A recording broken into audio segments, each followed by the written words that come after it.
සුබ දවසක් වේවා ඔබ සියලු දෙනාටම.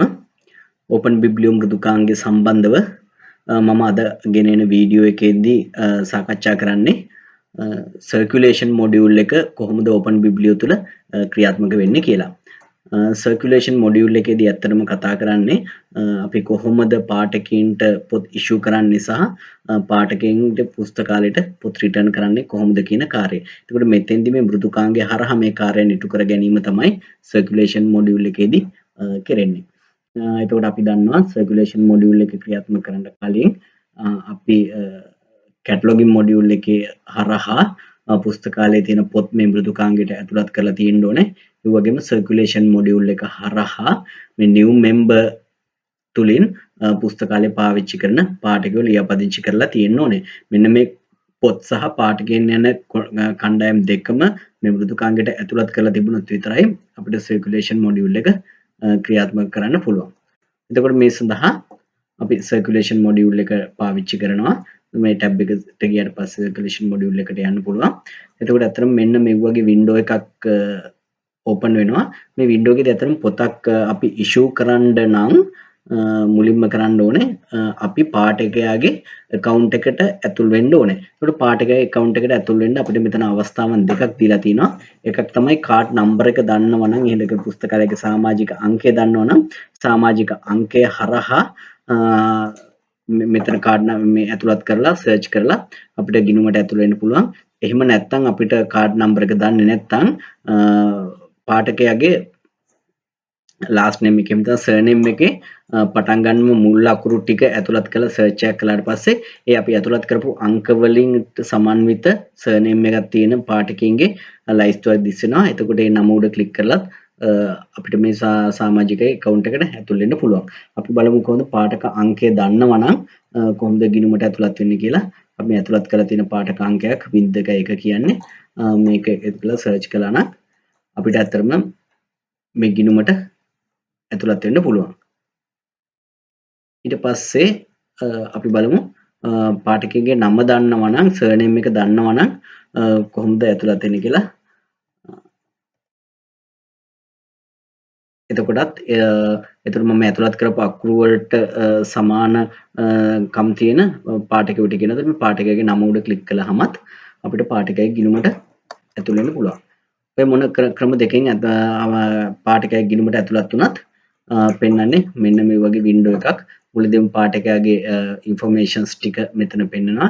ඊට පස්සේ පාඨකයාට අරන් යන්න පුළුවන් පුස්තකාල ද්‍රව්‍යයන් මොනවද? ඒ ද්‍රව්‍යයන් වල සීමාවන් කොච්චරද කියන එක මේ චෙක් අවුට් ස්ටේටස් එකේදී පෙන්වනවා. ඔයගොල්ලෝ දන්නවා මේ ස්ටේටස් එක හැදෙන්නේ ඇඩ්මින් වලදී අපි සර්කියුලේෂන් ප්‍රිවිලේජස් වලදී හදන accounts මේ අරගෙන යන්න තියෙන ප්‍රමාණයන් තමයි මෙතන ඩිස්ප්ලේ වෙන්නේ කියලා.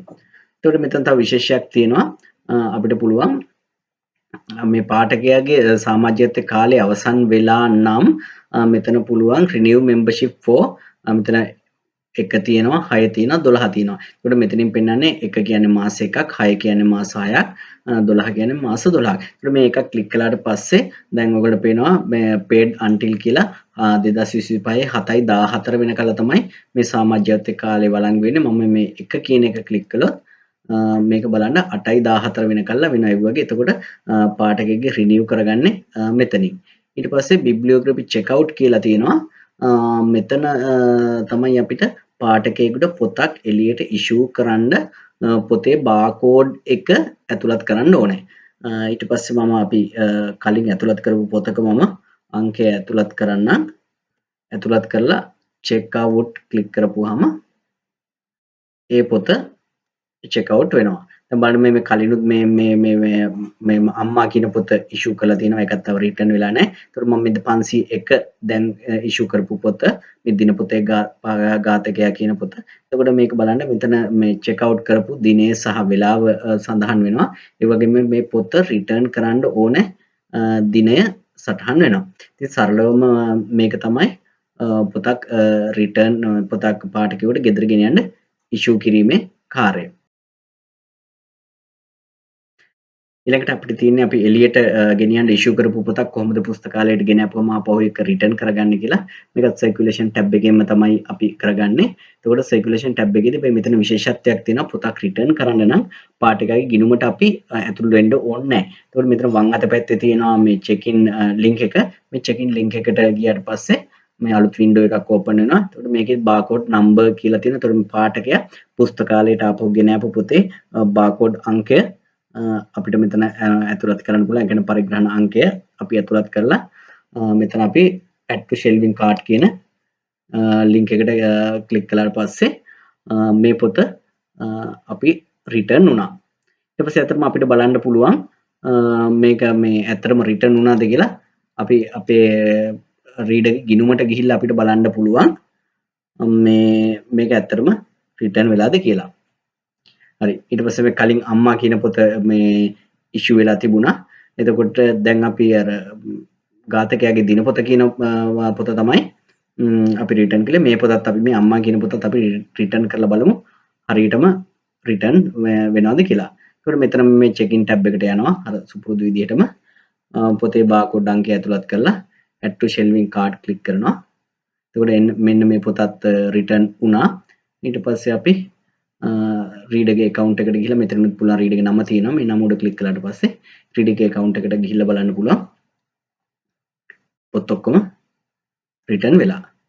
ඉතින් ඕක තමයි සරලවම Open Biblio වල පොත් ඉෂුව කිරීමේ සහ රිටර්න් කිරීමේ කාර්ය හරිම සරලයි. මෙතන ඔයගොල්ලෝ Open Biblio install කරගෙන තියෙනවා නම් admin panel එකේදී settings ටික කරගෙන cataloging පොත් cataloging part එකේදී පොත් cataloging කරගෙන circulation part එකේදී member කෙනෙක් enter කරගෙන තියෙනවා නම් දැන් ඔයගොල්ලන්ට අත්හදා බලන්න පුළුවන් පොත් issue කරලා return කරලා මේ කාර්යය. ඉතින් තවත් වීඩියෝ එකකින් හම්බ වෙනකල්ලා ඔබ සැමට සුබ දවසක්.